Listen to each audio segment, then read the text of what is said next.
And may nag-text sa akin sa Power Mac na nandyan na daw yung phone ko. And I'm super excited kasi ang tagal ko na rin yun inantay. But before pa nun is meron pang nangyari. Actually, kukwento ko muna sa inyo before kukunin yung phone ko. Nag-pre-order ako ng phone sa Power Mac dyan sa baba. And wala naman silang binigay na assurance kasi sinasabi nila to me, wala daw talagang timeline when. Possible is 6 to 8 weeks, ganun. In my head, nakaset na yung mind ko na, oh okay, mga December ko pa siya makukuha. Last week, ng Saturday, nag-message sila to me before my game na, ma'am, nandito na po yung unit nyo, blah blah blah. So parang ako, na-excite ako ng super. So I replied to them na, I'll get it tomorrow because I have training na today. Nagdutad sila, ganun. And then, natalo kami nung time na yun. So ako, wala akong masyadong, gana mag-check ang phone, ganyan. So nakita ko, the next day after a training, may mga messages sila. Like, siguro 3 messages. One from the other night, nung kung kailan nila kinonfirm, ng mga 8:30, which is nasa game pa ako nun, kaya hindi ko rin alam na miss-look daw nila yung units. After training namin nung Sunday, sobrang excited na ako. Sabi ko, oh my gosh, finally, like, makukuha ko na yung phone ko. Kasi guys, ito yung phone ko guys. Yan. So, basag-basag na siya and all. 2020 pa to binigay sa akin ng parents ko. So, matagal-tagal na din talaga siya. And yung battery health niya, hindi na rin siya ganun ka-okay. If you guys know me or nakakasama ko kayo, most of the time, like 10% na lang ako, ganun. And the reason why hindi rin ako bumibili noong January, kasi inaantay ko yung 17 talaga. Because gusto ko na maging sentimental kasi February 17 ako. So, parang sabi ko, I think iPhone 17 is for me, ganun-ganun pa ako. So, parang inantay ko talaga na mag-release sila ng iPhone 17 before ako bumili. So, balik tayo from the, na-miss lockdown nila. So, syempre, nung nakita ko yun after training, sobrang na-disappoint talaga ako as in. Kasi nag-hope na ako na I'll have a new phone na ng Sunday. So, parang nakakasad lang. When I asked them, sabi nila, by Tuesday or Wednesday, if may dumating daw, they'll call me. And then, tinatry ko lang maging patient. Dumating na yung Tuesday, and then Wednesday night, hindi rin naman sila nag-text. Pero ayoko na rin din kasi mangulit. And then yun, kanina, before ako umalis for our game again, nag-message ulit sila. And then sabi ko, kukunin ko na siya tonight after our game. Kaya papunta na rin ako doon. Kinanta ko lang sa inyo guys yung backstory. I'll bring you guys there with me sa Power Mac.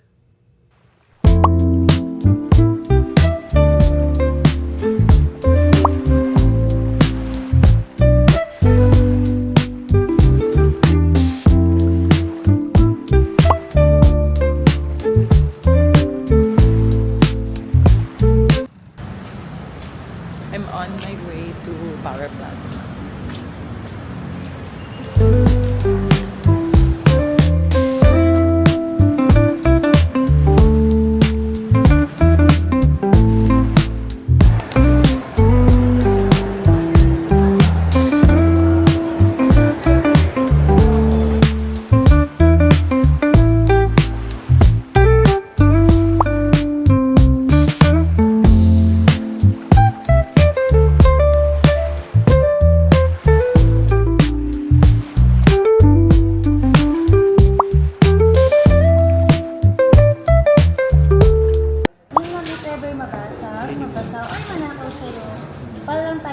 Pag naman nanakaw principal, pwede ka rin magpa-assist sa amin on how to file a claim. Buksan ko na po. Sige mo. Unboxing mo yung new phone. Yung nag-email sa'yo mga pares sila.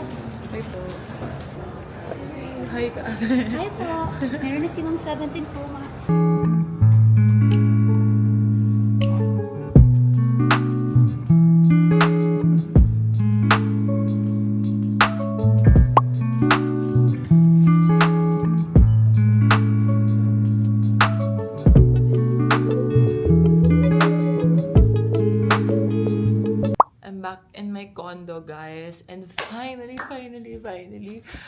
my most awaited gift for myself. And ito na siya, guys. Dun-dun-dun. Ayan siya. Ta-da! It's here and I bought a pink case. It's so cute! Yeah, I'm just super happy. And finally, nabili ko na siya. Sobrang na-attach na rin ako sa phone na to. I don't know what I'll do with it, but most probably I'll give this to my family and pasa-pasa lang kami ng phones. Ganon. Siyempre, papagawa ko muna siya and yeah. It comes with a cable and pang, SIM card. Let's set it up.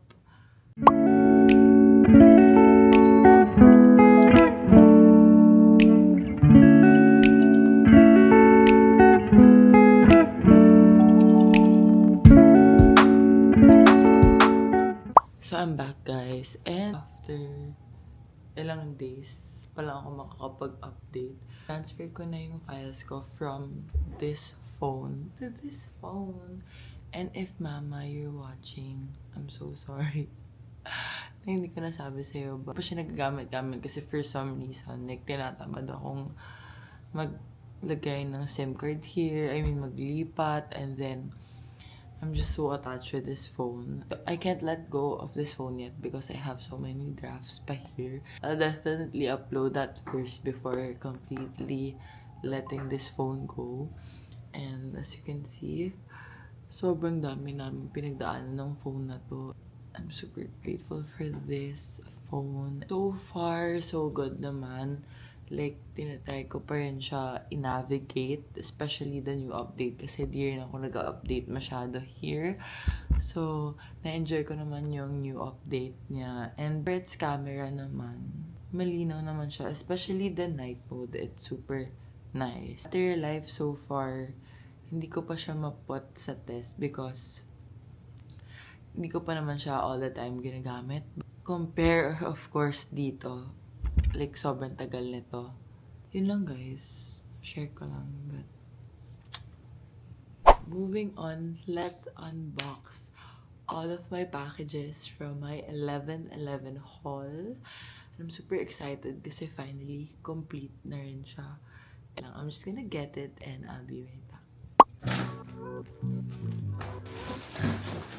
Medyo madami siya, guys. Hindi medyo madami pala talaga siya. So, let's open everything. It's my Dala travel size brushes. I got this kasi diba sobrang trending ngayon yung Dala brushes. Especially nung 11/11, yung kay Tony Sia. Pero kasi out of stock pa sila. So instead, I got na lang their travel size. Especially, magta-travel din ako this December. And I might do a review on these products sa TikTok channel ko, guys. I hope you guys can hear me kasi grabe talaga yung voice ko. Like, ang garal-garal. Ooh, okay. This is the Sola Juicy Jelly Vitamin C Makeup Removing Wipes. Also for traveling. Kaya siya buy one take one because maliit lang din siya. Ooh, okay. So this is my Skin 1004 na Ampule. Wait a minute. I bought the set. Wait. Oh my. I bought a lot of stuff from them. Centella Ampule Foam. I bought this? I can't even remember. I thought yung ampules lang yung binili ko. But I have here the light cleansing oil and the ampule foam. Let me check nga. Kasi parang, what if freebie nila to? So, eto, bumili ako ng skirt. Pang-training ko siya. And it looks good in fairness. Mukha naman siyang kasha. Next naman, mga glass straw. Oh, so cute. Oh, what about this white? Oh, it's cute. Green. Sobrang cute. Be careful lang sa like glass straws. I saw a video na parang nagusgus yung throat niya because di niya na-notice nabasag na pala yung iniinuman niyang straw. And make sure na okay siya. Like, walang cracks. Ooh, okay. So, ito ang haul ko naman sa Lucky Beauty. I got their lip spicer. Parang ang cool nito kasi may level siya. I think, tignan nyo guys, like 3 times yung hotness level niya. And then, ito naman, melt down. Tapos, I also got her perfume. So, amuyin din natin to next time. I also got this fresh formula na bundle. Here go. Ooh, Merit Up. Ooh, nice. Ganda. I got one in black and in brown. I got yung lip bullet nila. Kasi wala akong lipstick. I like sa makeups ko. Like, hindi ako masyado nagko-collect ng lipsticks. So, ay din ako bumili ng mga lipstick. And if you guys have any recommendations, ano yung magandang lippies, so comment down below para mabili ko siya and I can try them. And let's see kung bagay ba siya to me. Anyway, sabi ko sa inyo guys, marami talaga akong pinabili. What is this? Oo nga pala, bumili din ako ng silk na pang hair. What? Ang laki niya! Ang laki niya guys. Ganito. Another makeup. And it's from Levian. I'm going to test this also. It's their new Lock and Grip Fixing Spray. Nag-enjoy po ba kayo guys sa vlog na to? This one naman is from Vice Cosmetics. Makeup ulit. And I bought yung new na collaboration with Jelly. So I bought 2 shades. Ito yung Jelly Blush. I bought the nude and the doll. Ooh. Straw cleaner. Another lippy from JMCY. Nakita ko kasi parang trending to. So, sabi ko, why not try? I bought 2 shades as well. NR02 and NR05. So, puro makeup talaga halos yun. Na-check out ko ng 11/11. Iwalay-iwalay, no? Yung sa outfit. Then, Selection Sponge. Down to last 1, 2, 3, 4, 5, 6, 7. May idea na ako guys kung ano to. But let's open that later. Ganda ng package. Ano ng Brevon? First time ko mag-order sa kanila. So, I think I got yung pang piercing lang.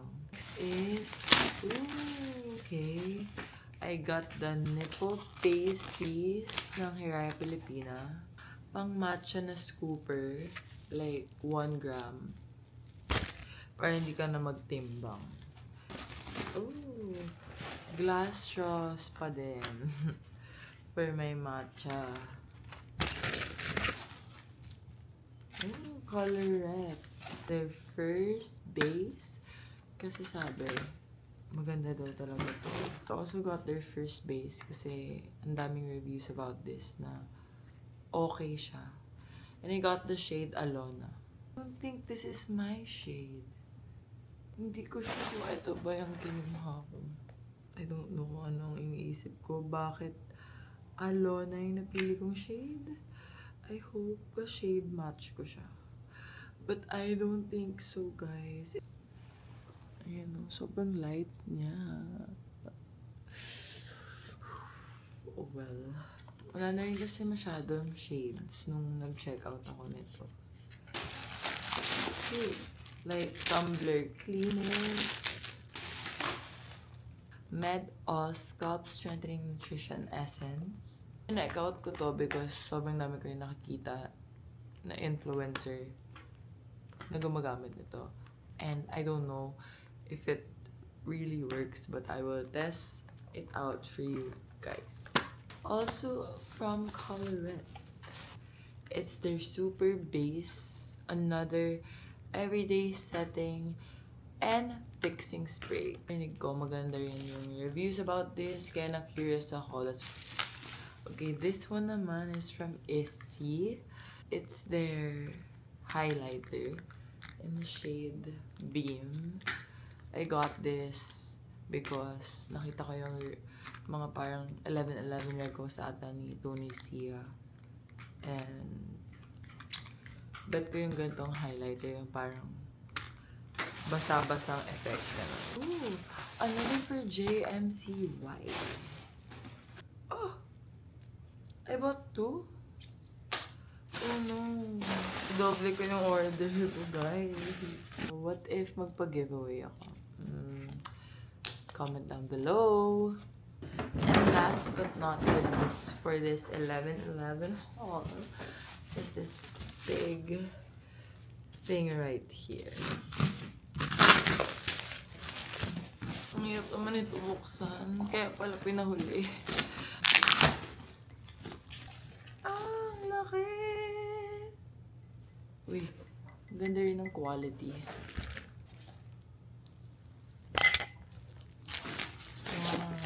Cute, guys. Ang laki pa na niya. So, that's about it, guys, for my haul. Lilinisin ko lang to, and then I'll show you guys.